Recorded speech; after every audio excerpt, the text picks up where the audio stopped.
It's been almost a month since I started using the Samsung Galaxy Watch 4, and honestly, this is probably the most difficult review I ever did. There are a lot of things that Samsung has done right with the Watch 4, and a lot they haven't. So, after using the watch for more than a month, do I recommend this watch? Kind of a yes, but terms and conditions apply.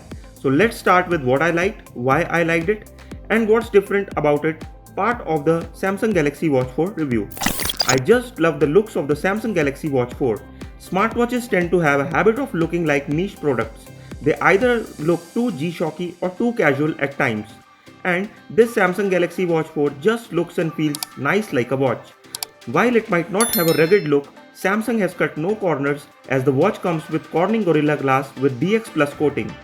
This makes the watch display highly scratch resistant and reduces glare under direct sunlight.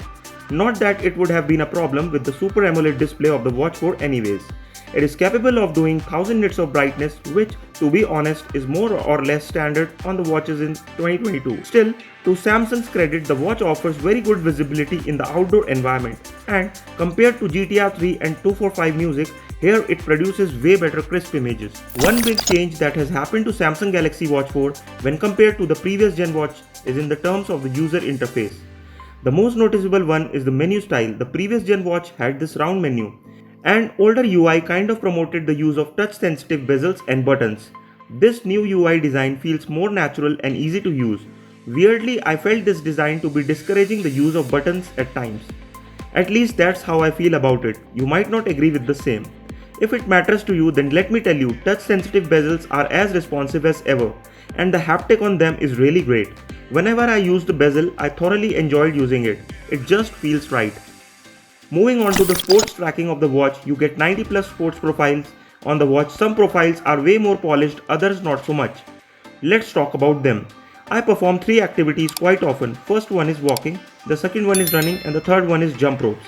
To be honest, I no longer do jump rope that much anymore. Still, I judge smartwatches on these profiles. Starting off with the walking profile, I loved it and disliked it a little at the same time. First and foremost, you can activate walking workout mode without using the GPS mode. It is important for me as I walk on the roof of my house sometimes and the GPS would just burn the watch's battery.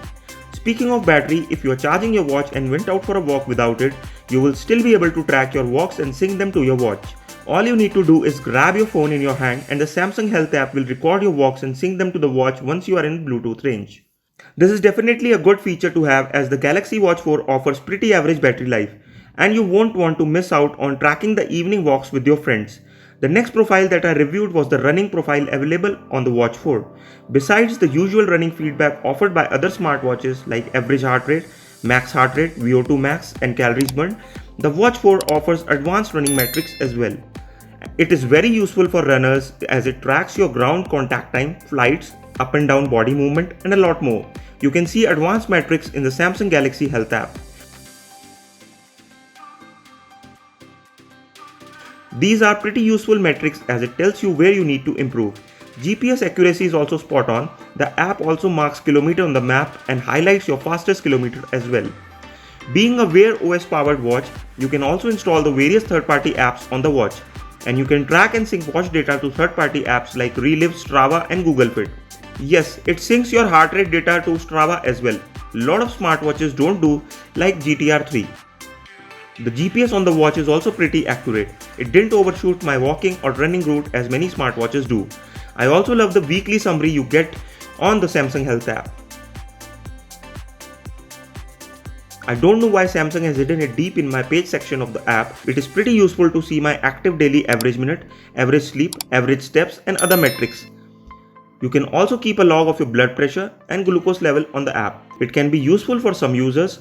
Another thing that I liked about Watch 4 is that it can also track how many floors I have climbed. It does incentivize me to take stairs instead of an elevator.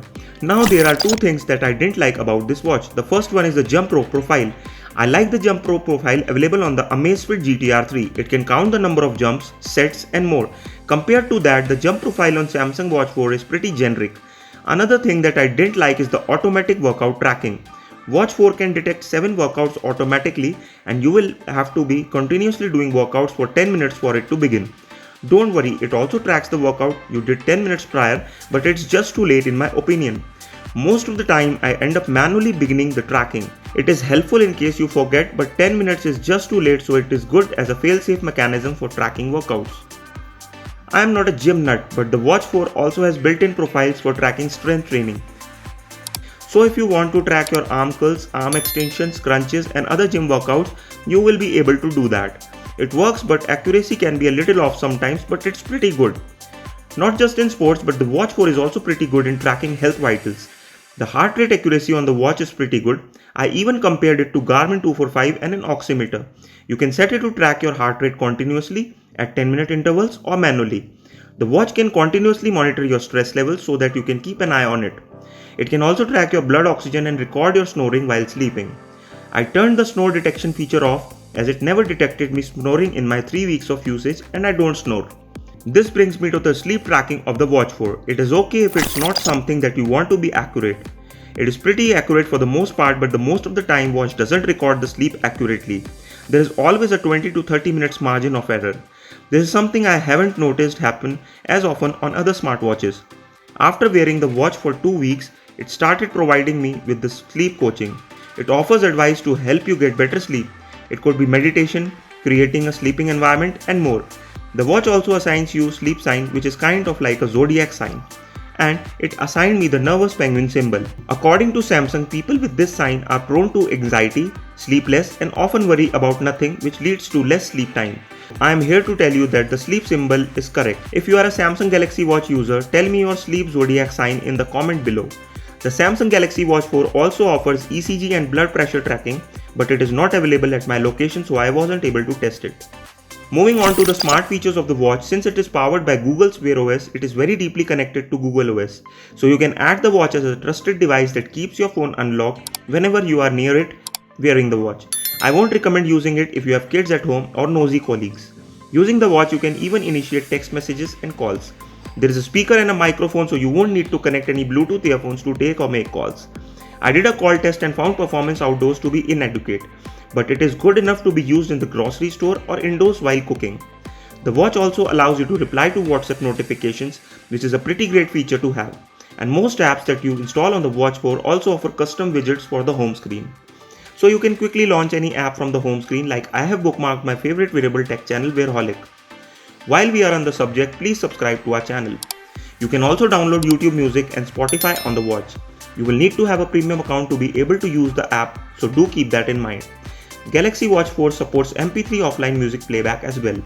Samsung has also brought down various useful features from the Galaxy Watch 3 to Watch 4, like theater mode. As the name suggests, it allows you to mute notifications, turn off display according to the movie runtime. It is pretty handy feature to have and kind of a standard feature on smartwatches. You can also crank up the sensitivity of the display so you can use the watch wearing gloves in winter. There is also a water lock that will prevent ghost touches while swimming. But the feature I used regularly was the bedtime mode. This mode disables the always on display, raise to wake gestures and all the sound. So you won't have to endure the display turning on randomly at night because of your WhatsApp group chat.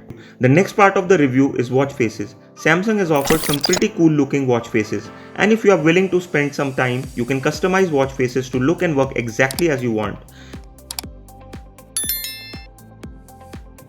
Like this active watch face, as the name suggests, it is for users who are active. Using the wearable app, you can set shortcuts to any workout profile on the watch face. Walk or run often? Put that profile on the watch face. Now you are wondering, is this the perfect smartwatch? Not so much. The Watch 4 does have its fair share of issues. For example, the always on display on my watch just stopped working for a week. And a quick search on the Samsung forum, Reddit or many other platforms will tell you some users are still facing this issue. And no one knows why it happens, and the only solution is to factory reset the watch, and if the issue persists, go to the service center. However, it randomly fixed itself one fine day after a week of the issue. Another and probably the biggest issue with the watch is battery life. The watch barely touches 35 to 36 hours battery life with all the features enabled. Compared to Amazfit GTR 3 and Garmin 245 that I have daily driven, this is just embarrassing.